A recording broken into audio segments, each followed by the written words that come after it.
di dalam Matius 5 ayat ke-20. Apa kata Yesus?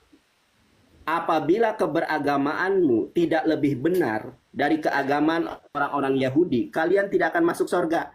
Jadi nggak ada konsep penebusan dosa.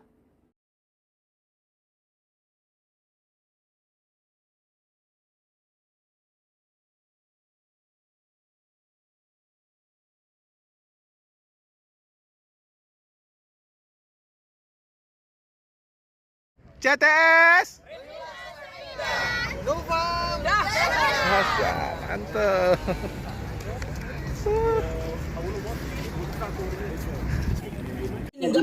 Gini bro, maksudnya tanpa handphone kita diskusi, tapi harus tetap ada data. Misalnya gini, dalilnya Matius 10 ayat 34, ya, aku datang bukan untuk membawa damai, tapi membawa pedang. Jadi Anda bisa menyebutkan ayat yang Anda kuasai di dalam tema ini, paham? Ya, oke. Sini lihat wajahnya ke saya, sini. Tunggu. Siap, oke. Anda dulu ya. Saya pengen tahu nih penguasaan Anda sampai mana. Konsep penebusan dosa dalam Islam dan Kristen. Ayo, nggak katanya nggak pakai HP, nggak pakai laptop. Saya sudah siap nih.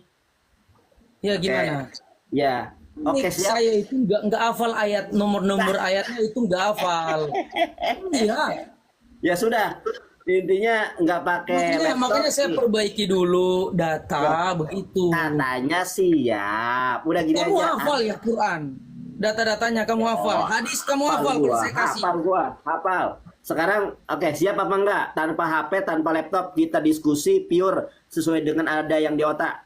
Konsep penebusan dosa dalam tema lain. Tema lain. Tuh, udah dicoba aja dulu ya. Dicoba dulu aja. Kita katanya tadi tidak ada menang, tidak ada kalah. Sebagai informasi pengetahuan saja. Anda atau saya yang lebih mengetahui dan lebih menguasai Alkitab. Ayo mulai. Memang. Ayo. Mantap lah aku mah. Diberkati. Oke, lanjut duluan. Silakan. Saya dulu. Baik.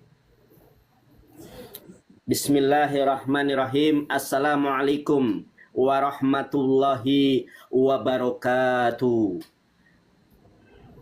Alhamdulillah hamdan katsiran thayyiban mubarakan fih, wassalatu wassalamu ala nabiyina Muhammadin wa ala alihi wa ashabihi azmain. Amma ba'd. Qala Allah Ta'ala fi kitabihil karim, a'udzu billahi minasyaitonir rajim. Huwallazi arsala rasulahu bil huda wa dinil haqqi liyudhhirahu 'alad dini kulli walau karihal musyrikun. Dialah Allah yang telah mengutus Nabi Muhammad dengan membawa petunjuk dan membawa agama yang benar. Dua instrumen ini dibawa oleh Nabi Muhammad, petunjuk dan agama yang benar. Berbeda dengan Yesus. Yesus itu bukan membawa petunjuk, bukan membawa agama yang benar, tapi membawa pedang. Matius 10:34. Jangan kau kira aku datang membawa damai, kata Yesus. Aku datang membawa golok, membawa pedang, kata Yesus. Aku datang untuk memecahkan, memberikan sebuah perselisihan antara anak, bapak, mertua, dan lain sebagainya. Tapi Nabi Muhammad membawa petunjuk dan agama yang benar. Implikasinya, konsekuensinya apa? Liyudhhirahu 'ala dini kulli, dimenangkan atas semua agama yang ada. Walau karihal musyrikun, walaupun orang-orang musyrik tidak menyukainya. Tidak ada agama, tidak ada sebuah keyakinan yang menjamin keselamatan kecuali hanya Islam. Di mana dalilnya? Rasulullah Shallallahu Alaihi Wasallam bersabda. Namun sebelum saya menyampaikan sabda dari Rasulullah, saya akan menyampaikan di dalam Al-Quran, Quran surat Al-Bayyinah ayat ke-7 sampai 8. Innalladzina amanu wa amilus solihati ulaika hum khairul bariyah. Orang-orang yang beriman, beramal soleh, mereka ini adalah sebaik-baiknya makhluk. Zazauhum indar rabbihim jannatu adnin tajri min tahtihal anhar. Dan bagi mereka adalah surga Aden yang mengalir di bawahnya sungai-sungai. Jaminan keselamatan di dalam Islam sangat pasti, bukan insya Allah. Kemudian Rasulullah Shallallahu Alaihi Wasallam bersabda, Anda perhatikan saya berbicara.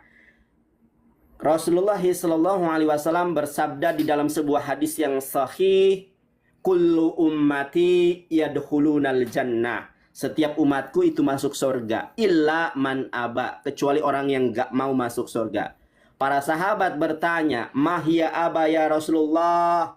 Siapa yang menolak itu ya Rasulullah? Siapa yang gak mau masuk surga? Qala Rasulullah sallallahu alaihi wasallam, waman ato'ani daholal jannah. Siapa yang taat percaya kepadaku masuk surga pasti. Waman asoni, dan siapa yang nggak percaya, siapa yang tidak menerima, siapa yang tidak taat, faqad aba, mereka itulah orang-orang yang menolak masuk surga. Bukan Rasulullah menjamin hanya kepada umat Islam, bahkan secara spesifik Rasulullah SAW pernah ditanya, Aina Abu Bakar? Abu Bakar fil jannah. Aina Umar? Umar fil jannah. Aina Utsman? Utsman fil jannah. Baik, kita masuk ke dalam pembahasan inti tentang penebusan dosa. Di dalam Islam, penebusan dosa itu bukan dengan bangkai, bukan dengan darah manusia, bukan. Tetapi penebusan dosa di dalam Islam itu dengan beramal baik dan berkata benar. Dalilnya mana? Quran surat Al-Ahzab ayat 70 sampai 71. Ya ayyuhalladzina amanu taqullaha, hai orang-orang yang beriman, bertakwalah kepada Allah, wa qulu qaulan sadida, ucapkanlah perkataan yang baik dan benar. Apa implikasinya? Yuslih lakum a'malakum, niscaya Allah memperbaiki amal perbuatan kamu, wa yaghfir lakum dunubakum, dan menghapus, menebus dosa-dosamu. Itulah ajaran yang logis. Berkata baik, berkata benar dapat menghapus dosa, bukan menumbalkan Tuhan, bukan menumbalkan bangkai, bukan menumbalkan hewan, tetapi dengan berkata baik dan benar. Pertanyaan saya, di mana dalilnya? Oke, lo jangan ntar dulu, sabar. Ini waktu saya. Sekarang tolong Anda jelaskan konsep penebusan dosa di dalam Kristen untuk siapa? Silakan. Waktu saya habis, nanti waktu Anda. Oke. Mantap. Saya Ya, terima kasih. Anda sudah mengakui kemantapan saya. Bukan saya mantap, tapi agama benar Islam lah yang membuat saya mantap. oke, ya. Oke, sekarang Anda menjelaskan tentang Tunggu dulu, pertama. jangan atur saya, jangan dulu atur saya, jangan atur saya. Saya giliran saya sekarang. Silakan. Tadi, oke, Mets ya. Terima, silakan Anda ngomong. Siap? Di Siap. dalam Yesus ada jaminan keselamatan. Itu ya dan amin. Ya. Yohanes 14 ayat 6, Kisah Rasul 4 ayat 12. Itu jaminan keselamatan. Tidak ada nama lain. Nah, jadi Yesus Kristus memberikan jaminan buat kita semua. Barang siapa percaya, dia diselamatkan. Saya bicara tentang jaminan karena Anda tadi bicara tentang soteriologi kan, bicara tentang keselamatan dulu, baru Anda bicara tentang dosa. Nah, sekarang saya bicara tentang dosa. Dosa itu bukan cuma sekedar perbuatan jahat, abangku, di dalam kekristenan. Dosa itu hal yang sangat-sangat fatal sekali di dalam kekristenan, bukan cuma sekedar perbuatan jahat. Kalau mencuri, membunuh itu cuma sekedar perbuatan jahat, manifestasi dari dosa. Tetapi dosa di dalam kekristenan, Anda perhatikan, lihat wajah saya, lihat wajah saya. Dosa di dalam kekristenan itu tabiat, itu hakikat. Seperti itu. Jadi ada dosa, ada kebenaran. Kebenaran itu tabiat atau hakikat. Nah, dosa ini hakikat. Maka ketika manusia tidak taat di Taman Eden, karena dosa itu sebagai pelanggaran hukum Allah. Itu di dalam 1 Yohanes 3 ayat yang keempat. Anda bisa cari di sana. Ya, pelanggaran hukum Allah. Barang siapa melanggar hukum Allah, dia dihukum. Dan perintah itu dilanggar oleh manusia. Nah, siapa melanggar dihukum metong. Ya, Karena kehidupan manusia dulu itu kehidupan kekal yang walaupun ada di bumi, di sebuah tempat yaitu Taman Eden. Nah, ketika manusia melanggar, manusia itu dilempar. Bukan dilempar dari sorga ke bumi ya. Beda kita. Tetapi dari Taman Eden dikeluarkan. Ya, beda. Makanya beda konsep dosa kita. Maka bicara tentang dosa adalah hal yang serius. Nah, keseriusannya apa? Karena tabiat itu. Makanya dalam kekristenan itu ada dosa awal mula, dosa asal. Seperti itu karena ada tabiat di sana. Manusia baru lahir tidak suci, tetapi langsung berdosa. Tetapi kalau dosa yang baru lahir atau bayi baru lahir itu masih pasif, belum aktif. Seperti itu ya, Anda harus paham dulu supaya Anda mengerti tentang dosa itu seperti apa dan betapa kejamnya konsekuensi dosa. Yohanes 6 ayat yang ke-23. Anda baca di sana, upah dosa adalah maut, kematian.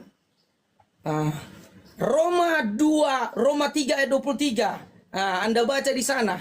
Semua manusia telah berdosa dan telah hilang kemuliaan Allah. Apa itu hilang kemuliaan? Hilang bobot, hilang gambar dirinya. Hancur manusia, berantakan, moralnya rusak. Rusak berantakan, putus hubungan dengan Allah. Makanya di dalam kekristenan itu ada konsep penebusan dosa. Seperti itu. Manusia mencuri baru disebut berdosa atau sudah berdosa terus dia mencuri. Tidak nanti dia mencuri baru berdosa. Sudah berdosa karena ada tabiat dosa baru dia mencuri. Bukan karena mencuri baru disebut berdosa. Karena manusia punya tabiat dosa, kebobrokan. Anda harus paham. Maka bicara dosa itu hal yang sangat-sangat serius di dalam kekristenan. Tetapi ada hal atau ada kabar baik buat orang-orang berdosa, termasuk Nandar. Haleluya. Puji Tuhan. Yesus datang memberikan kabar baik.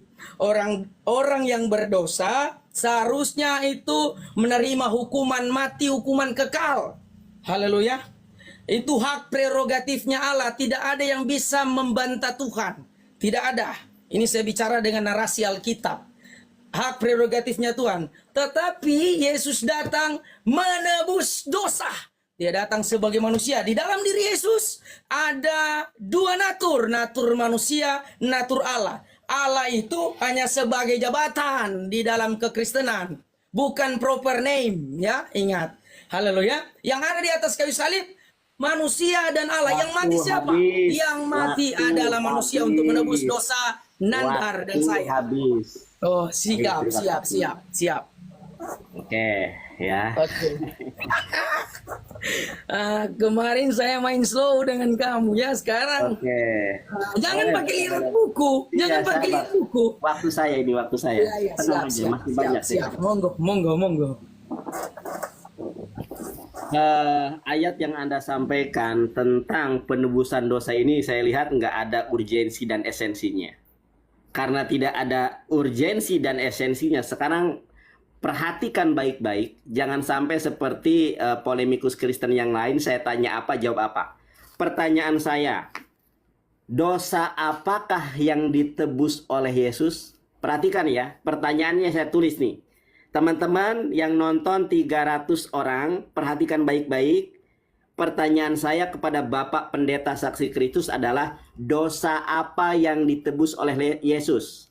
Nah, dosa apa yang ditebus oleh Yesus? Dosa waris atau dosa berjalan? Satu. Kemudian, perhatikan saya baik-baik. Ini tentang konsep penebusan dosa. Ya. Saya ulangi. Dosa apa yang ditebus oleh Yesus? Dosa waris atau dosa yang berjalan? Lalu, tentang penebusan dosa tidak lari daripada dari konsep keselamatan. Di dalam Kristen, syarat mendapatkan penebusan dosa, syarat dapat ampunan harus dibaptis dan percaya. Nah, Pertanyaan saya, baptis mana yang benar? Di dalam Kristen ada 3 baptisan. Ya, sakramen Katolik dan sakramen Protestan tentang baptisan berbeda. Dalam sakramen Katolik baptis percik. Dalam gereja Protestan baptis selam. Dalam gereja karismatik selain baptis selam ada yang namanya baptis roh. Pertanyaan saya, baptis manakah yang benar sehingga Anda bisa ditebus dosanya? Oke, ya. Baptis mana? Kemudian bagaimana konsekuensi bayi Kristen yang belum pernah dibaptis karena meninggal duluan? Bagaimana tentang keselamatannya? Ingat, perhatikan baik-baik, jangan joget-joget. Ini berat bagi Anda. Di dalam iman Kristen, seorang dapat penebusan dosa kalau dia dibaptis dan percaya. Kalau dia bayi belum dibaptis dan belum percaya meninggal, kemanakah dia berada? Kalau di dalam Islam sangat jelas, kullu mauludin yuladu alal fitrah. Bayi yang baru lahir itu ke sorga. Kenapa? Karena di dalam Islam, bayi yang terlahir dengan cara apapun, lahir dari agama apapun, jelas hadisnya kullu mauludin yuladu alal fitrah. Bayi yang baru lahir dalam keadaan yaitu suci. Oke, ingat baik-baik pertanyaan saya. Saya ulangi nih, catat baik-baik. Kalau Yesus adalah sang penebus dosa, perhatikan baik-baik. Dosa apa yang ditebus oleh Yesus? Catat. Yang kedua, baptis mana yang benar, karena itu merupakan satu pondasi dasar untuk Anda menerima keselamatan. Yang ketiga, bagaimana nasib keselamatan bayi yang terlahir dari orang Kristen tetapi dia belum dibaptis dan dipercaya. Saya akan menyampaikan bahwa dogma tentang penebusan dosa ini adalah, mohon maaf ya, menurut saya itu hoax. Kenapa? Anda perhatikan di dalam Matius 5 ayat ke-20. Apa kata Yesus? Apabila keberagamaanmu tidak lebih benar dari keagamaan orang-orang Yahudi, kalian tidak akan masuk surga. Jadi nggak ada konsep penebusan dosa. Yang dapat menyebabkan orang masuk surga itu kalau agamanya lebih benar dari agama Yahudi. Apa kata Yesus agama yang benar? Lukas 6 ayat ke-40. Saya hafal bahasa Ibraninya.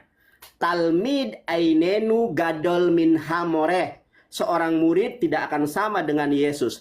Kolmi sehuslam, tetapi barang siapa kata Yesus yang masuk Islam, maka dialah yang akan beroleh hidup yang kekal di dalam surganya Allah. Yohanes 14 ayat ke-27. Salom animas irlahem et islami et slomi aninoten lahem lohe derek seaholam noten aninoten lahem. Apa kata Yesus? Kutinggalkan Islam sebagai agama yang benar buat kalian, kuberikan Islam sebagai ajaran yang benar buat kalian. Apa yang diberikan dunia adalah ajaran Kristen, tetapi apa yang diberikan olehku adalah ajaran Islam. Jelas. Kemudian kalau kita membaca Galatia 5 nomor 19 sampai 22, ternyata Paulus sendiri membuktikan siapa orang Kristen yang suka begadang, mabuk-mabukan, tidak akan masuk surga, tidak dapat mendapatkan kerajaan dari Allah. Ini mungkin pertanyaan yang sangat berat bagi Anda. Tolong dijawab baik-baik dengan data dan dalil sebagaimana saya berdata dan berdalil. Ceder. Jangan. Lu mulai dia. Sakti Kristus mulai bingung dia. Bingung. Jangan. Oke, lihat ke sini. Waktu saya Anda diam. Sebentar, Anda belum diam. dimulai waktunya. Katanya enggak, sebentar, Bang. Saya bukan orang awam, saya tahu. Abang, lihat saya, Bang. Katanya nggak boleh pakai HP, nggak laptop. Tadi kamu pakai buku. Gimana kamu tadi baca buku? Aduh, penonton lihat nggak dia tadi baca buku dia tadi nggak? Bang, sebentar Bang ya. Tadi Sebentar, kamu Bang. baca data. Saya nggak Tolong baca buku, Bang. diskusi Saya dengan nulis, jujur. Bang. Bang, Iya, saya kamu nulis kan, nih. enggak. Tadi kamu baca data, mata kamu itu, mata kamu kelihatan. Mata nggak bisa sebentar, bohong Bang. loh. Sabar, Bang. Saya tadi Masa nulis mata nggak pertanyaan, bisa Bang. bohong. Abang, Aduh, gimana kamu? sabar, Bang. Tadi Sudah, saya nanti nulis saya jawab. pertanyaan. Nanti Bang. saya jawab. bayi sabar baru lahir. sabar dulu, Saya jawab, sabar saya belum jawab waktunya. pakai Belum pakai waktunya, data. Bang. Oke, saya jawab. Sebentar, Bang. Aduh, si Abang ini kok sebentar, saya klarifikasi dulu. Ini waktu Tadi, saya, sebentar, habis iya, waktu belum saya. dimulai Oke, waktunya. bayi Belum di dalam dimulai. pengertian kekristenan saya kasih Aduh. berapa pandangan. Sebentar, Pak. Nah, Sebentar, Pak. Nah, Martin Saya Luther hanya bilang dia harus mengklarifikasi, dibaptis Pak. dan Sabar, Pak. dia Sabar, Pak. selamat Sabar, atau sabar, selamat. Pak. John Sabar Calvin dulu. itu beda Aduh. juga. Saya kasih Aduh. beberapa pandangan. Katolik Oke, beda oke. juga lewat Baik, baik. limbo infantium. Baik. Oke. Saya kasih berapa pandangan buat Waktunya Anda. dimulai. Waktunya Jadi dimulai. Anda Silakan. belajar begitu. Dimulai Anda waktunya. Aduh, Diterima. gimana? Diterima waktunya. Silakan Anda ngomong. Anda jangan dulu potong. Saya sementara bernarasi ini. Saya mau kasih belajar Anda beberapa pandangan kekristenan. Contoh yang pertama Martin Luther. Anda kan tanya tentang bayi tadi. Anda tanya syarat keselamatan juga tadi harus dibaptis. Sebenarnya tidak ada syarat-syarat sebenarnya. Haleluya. Hak prerogatifnya Tuhan untuk menyelamatkan orang itu sudah di atas kayu salib. Dia menyelamatkan orang berdosa sudah di atas kayu salib. Orang pilihannya Tuhan. Jadi semua orang pilihan Tuhan itu diselamatkan. Seperti itu. Di atas kayu salib dia bilang tetelestai, semua telah selesai. Yang ditebus apa? Tabiat dosa tadi. Anda kan nggak ngerti tentang tabiat dosa. Anda cuma tahu dosa itu sebagai perbuatan jahat. Kami lebih daripada itu. Dosa bukan cuma sekedar perbuatan jahat. Anda harus belajar. Bayi baru lahir di mana? Dalam pandangan Katolik ada limbo infantium di tepi sorga. Itu tepi. Tapi kami tidak percaya itu. Karena saya bukan Katolik, begitu. Seperti itu. Saya ngomong tadi bicara tentang pandangan yang saya pahami. Bayi baru lahir, tidak ada dosa pasif. Tidak ada dosa aktif di dia. Diselamatkan. Dia menerima special grace. Itu jaminan hak prerogatifnya Tuhan. Tahun 2000 tahun yang lalu Yesus mati. Yesus sudah katakan semua telah selesai. Yang punya dosa atau tabiat dosa itu selesai, termasuk bayi. Seperti itu jaminan. Sama seperti penemu antibiotik. Penemu antibiotik itu Anda harus belajar ke dia.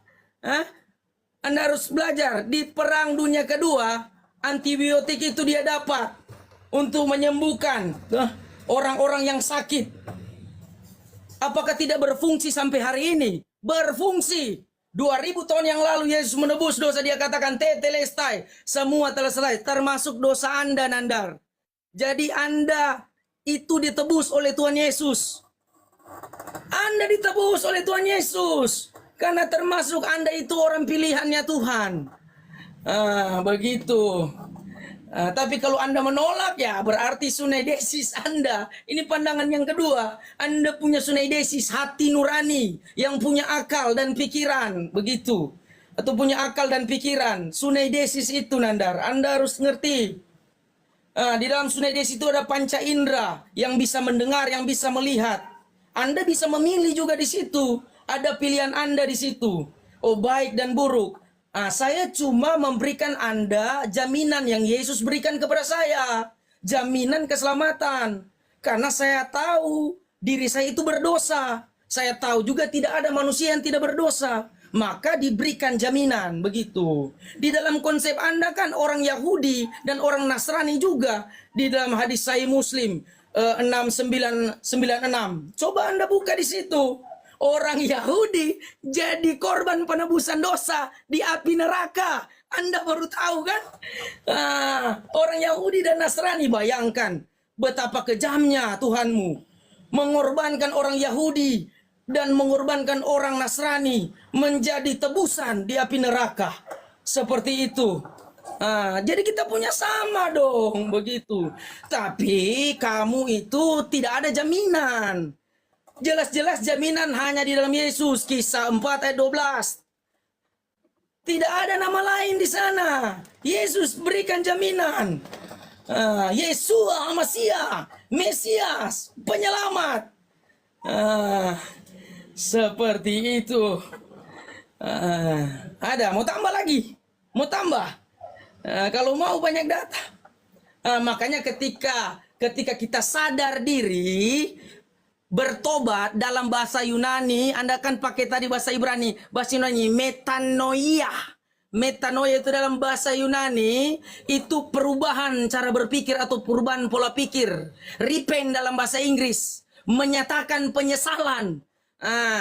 Saya sadar diri, saya menyatakan penyesalan saya karena saya tahu Yesus menebus saya di atas kayu salib. Itu jaminan kekekalan, tidak ada syarat-syarat lagi. Sekali selamat, tetap selamat. Waktu Begitu. habis. Habis, silakan. Oke, ini waktu saya ya. Saya nggak ngomong Oke, loh, siap. Anda bicara. Ayo, mulai lagi waktunya timer.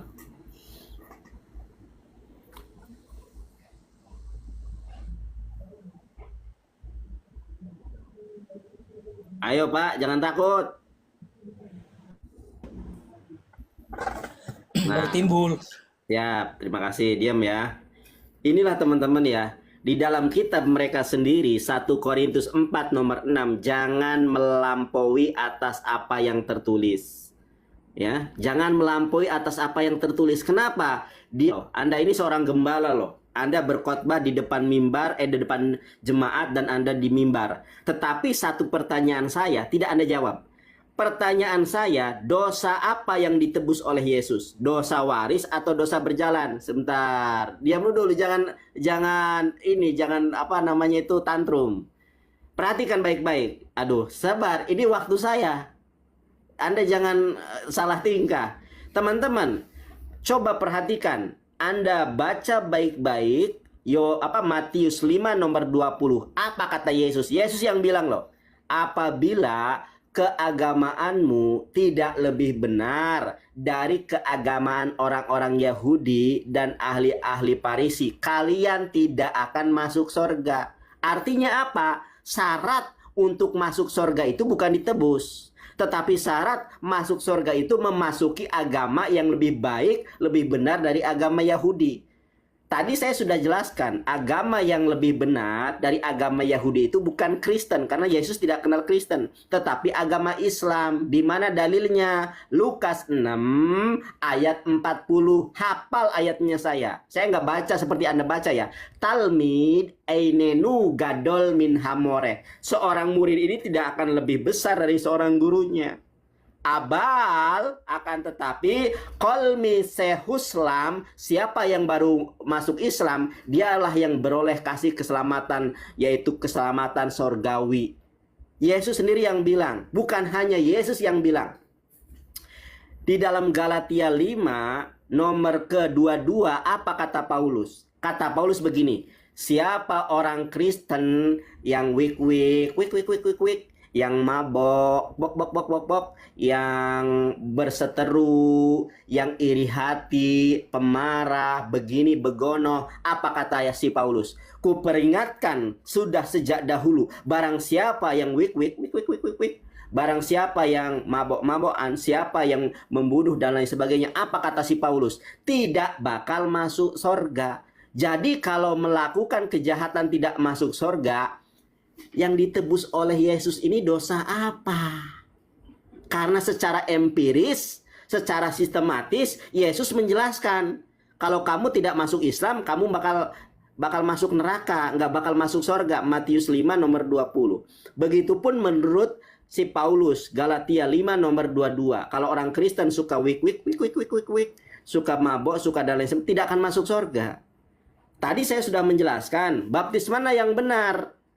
Karena baptis ini adalah salah satu syarat seorang masuk surga. Baca Markus 16 ayat ke-16. Saya pakai data loh. Barang siapa, perhatikan ini. Markus 16 ayat ke-16. Barang siapa percaya dan dibaptis akan diselamatkan. Tapi siapa yang tidak percaya dan tidak dibaptis, maka akan dihukum. Masalahnya baptis mana yang benar? Kalau baptisnya salah, gimana bisa diselamatkan? Lalu bagaimana dengan bayi yang belum dibaptis, belum percaya, meninggal dunia? Kalau dalam Islam, kullu mauludin yulladu alal fitrah. Sekarang Anda tidak pakai data. Katanya bayi ini begini, bayi begitu. Di mana dasarnya? 1 Korintus 4 ayat ke-6 dengan jelas mengatakan jangan melampaui atas apa yang tertulis. Saya ulangi pertanyaan saya. Yang saya tulis ini adalah pertanyaan, bukan contekan. Nih, perhatikan. Pertanyaan saya, perhatikan. Jangan menangis Pak Pendeta. Apa dosa yang ditebus oleh Yesus? Dosa waris atau dosa berjalan? Ya. Kemudian baptis mana yang benar? Baptis percik, baptis selam, atau baptis roh? Kemudian anak yang baru lahir, yang belum dibaptis, meninggal dunia, bagaimana nasib keselamatannya? Di mana ayatnya? Karena ayat Alkitab dengan jelas mengatakan syarat masuk surga itu dibaptis dan percaya. Markus 16 ayat ke-16. Jangan bingung, Anda lihat mata Anda ke laptop, saya fokus ke HP. Jangan menangis Pak Pendeta. Masa kalah sama evangelis, Anda pendeta loh. Nah, ini nggak apa-apa, nyontek bila perlu nggak apa-apa, masalah nyontek silakan. Nah, Enggak, bukan nyontek. Nah, ini framing lagi. Loh. Tadi mata Anda tidak bisa membohongi Anda, begitu. Jangan dulu, tenang. Ini giliran saya, tenang. nggak tenang siapa? Oke, mulai, waktu lagi lah. Silakan Anda jawab pertanyaan saya. Sudah berapa kali? Oke. Oke, nah, sudah beberapa kali saya jelaskan dari awal, tapi memang dasarnya tidak ngerti, ya tidak ngerti. Saya tidak bisa paksakan begitu, karena di dalam diskusi, dalam pemahaman saya ini kita masing-masing menerima informasi dengan sudut pandang yang berbeda. Tapi apa yang disampaikan tadi itu berbeda teks dan konteks.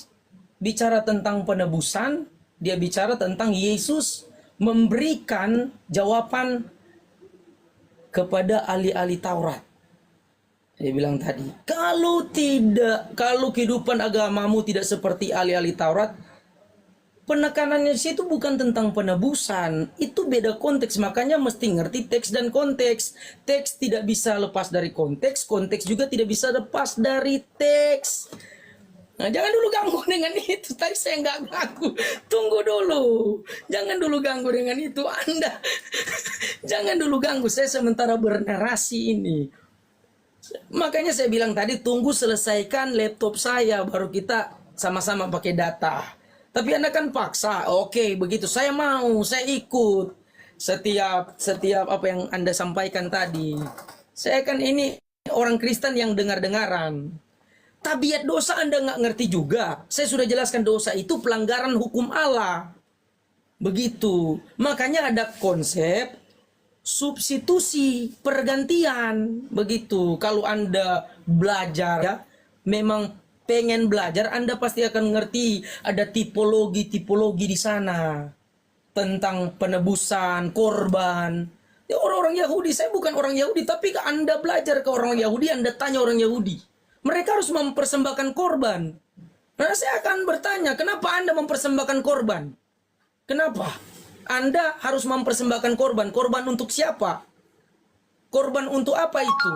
Seperti itu saya akan tanya kepada Anda. Dan Anda belum menjawab juga pertanyaan saya. Kenapa orang Yahudi dan Nasrani itu jadi korban penebusan dosa di api neraka? Bayangkan. Sebenarnya Anda itu lebih sadis pemahaman Anda. Orang lo dijadikan jaminan penebusan dosa. Bayangkan, orang Yahudi, kalau kami cuma Yesus. Anda itu seluruh orang Yahudi dan Nasrani. Bayangkan, siapa? Terlalu sadis caramu. Aduh. Nah, baptisan itu bukan syarat keselamatan di dalam kekristenan. Siapa yang bilang? Anda salah baca konteks itu. Anda baca dari ayat yang pertama supaya Anda tahu peristiwa apa. Teks itu tidak bisa lepas dari konteks. Konteks pun begitu, tidak bisa lepas dari teks. Anda sih kan orangnya saya lihat comotologi, comot sana comot sini. Begitu, jangan begitu. Kalau evangelion dia harus ngerti hermeneutik itu seperti apa. ada ilmu tafsirnya, ilmu tafsir, tafsir yang benar begitu. Tidak ada syarat-syarat nanti dibaptis baru masuk, tidak ada. Yesus sudah memberikan jaminan, jaminan keselamatan. Orang yang sudah diberikan jaminan itu dia melakukan firman Tuhan. Seperti itu. Maka dalam pandangan saya berbeda secara teologis. Hah? Ya tunggu. Berbeda secara istri panggil tunggu. Anak saya kan masih bayi. Berbeda secara teologis. Seperti itu.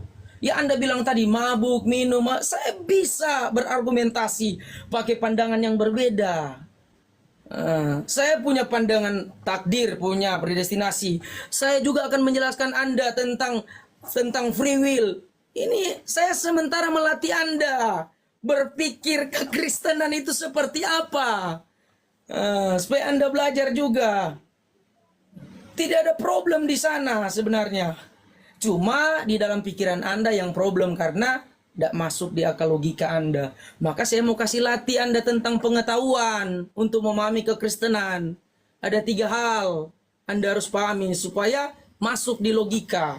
1, yang pertama rasional, kontrarasional, baru translogis. Anda mesti tahu. Seperti itu. Waktu habis. Oke, Bang Nandar, minta maaf, saya mau ke istri dulu, nanti saya balik lagi. Oke? Ya. Ya? Istri panggil soalnya. Ya, saya menghargai istri, menghormati. Siap. Oke? Iya. Siap. Makasih ya. Ya, God Makasih bless you. ya. Senang saya diskusi dengan Anda. Allahu yahdik ya. Siap. Makasih ya. Dipikirkan lagi Pak Pendeta ya. Ya, siap.